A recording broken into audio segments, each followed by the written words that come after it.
Hello folks, my name's Deggie. I'm one of the artists here at Organic Arts, and I thought today what I would try to do is give you a little feel of what it's like to be on one of our creativity walks.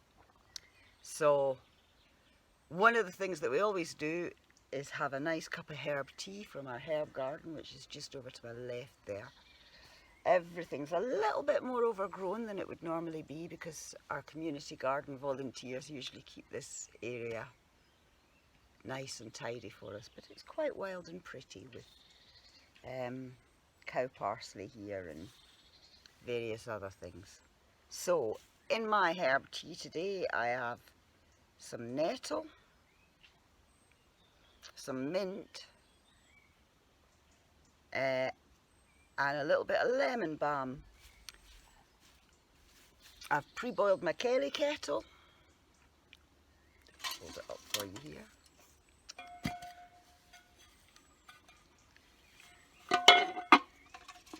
So I'm going to start with the herb tea because we always go for a cup of that on a creativity walk.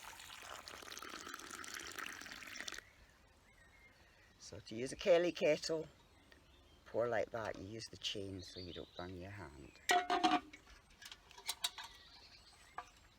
And just to make it a pretty cup of tea, I'm going to have some calendula petals floating on the top. But it's also a really good antiviral, so as is the lemon balm. So this should be a really healthy cup of tea. So what I thought we would do today, just to get, normally we would go out for a nice walk around the site, but I am not a very good video editor, so I'm sitting in one place to do this, is a little bit of flower pounding. So we would go out on our walk with our basket, gather some bits and pieces from the garden and the surrounding countryside.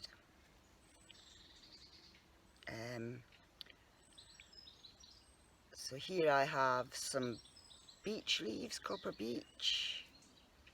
I've got a geranium from the garden, a little bit of iris from the garden. Some maple leaves just from the tree behind me here. I have some of the cow parsley that's just growing wild about the place. And various other bits and pieces. I've got some fennel, some little veronica flowers, some of the big St. John's wort, not the medicinal one. I've no idea what colours will come out of these. So it's a big adventure every time. It's a lovely way to record a walk that you've done. So I'm going to take my paper and I'm going to try to get the print that I'm making on cloth. So this cloth's been pre-mordanted with a bit of alum, but that's not an essential step at all. And I'm going to lay my flowers out on the paper. I'm going to tilt you down so you can see what you're doing rather than looking at me. Hopefully we're still in the picture. Just arrange the bits and pieces. You can make a pattern. I don't think I'm going to use that whole because it probably will splodge. So I'm going to pop some of my iris petals. There's a little bit of geranium. That's an elder leaf. And some of that cow parsley.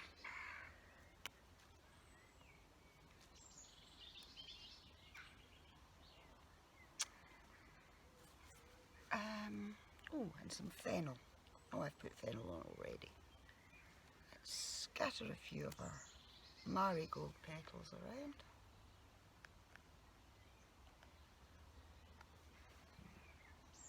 And I've got 2 different shades of Aquilegia. So, a bit there, and a bit there, and let's have a nice small leaf here. Right.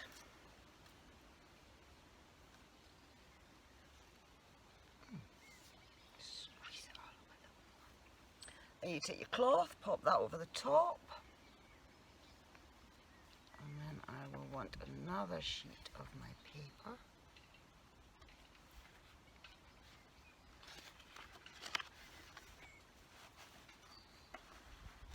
Which doesn't want to tear out. There we go.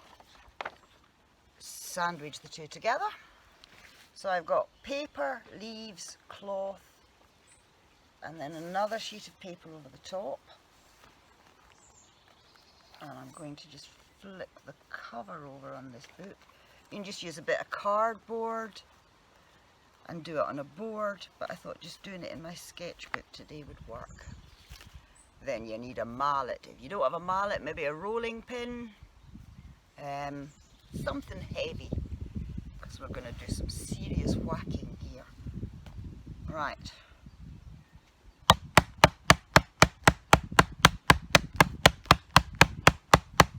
Takes a while.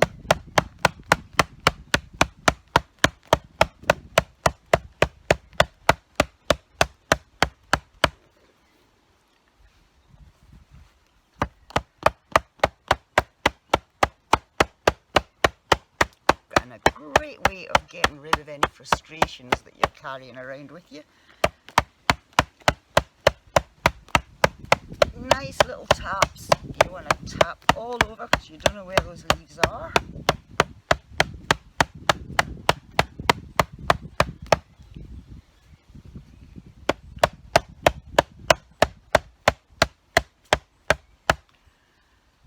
I might pause the video and finish this and come back to you. I might just take this bit out in the middle. Progressing and see where I need to pound harder.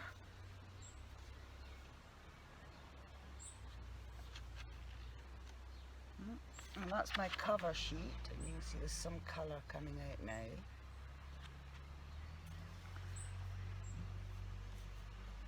I want it to go back in exactly the same place. Some colour coming onto the iris is giving a beautiful colour there. So, yep, it needs quite a lot more pounding. Probably spend maybe up to 15 minutes of just sitting pounding carefully, which will be very boring to watch, I expect. So I'm going to. So I've given it about another 5 minutes of pounding away, and this is, we got really good colour out of the iris, a little bit out of the fennel, surprisingly little out of the maple leaves, which are usually quite good, and a little yellow from our marigold flowers. So I now could come back at this, relay more foliage over the top and try to get more pattern. And here is what has come out on the paper. The elder leaves come out beautifully on the paper, but not so well. That's it there. Not so well at all on the cloth. But it's a very experimental process. It's fun, and you can then either layer up more flowers and pound some more, or you could come in at it. Another activity we quite often do is making our own charcoal, so you could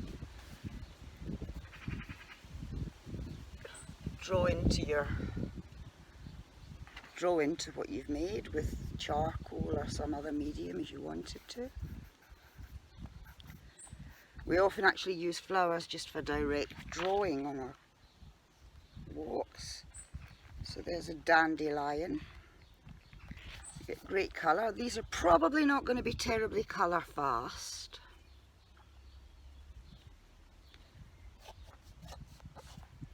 But it is fun to do. And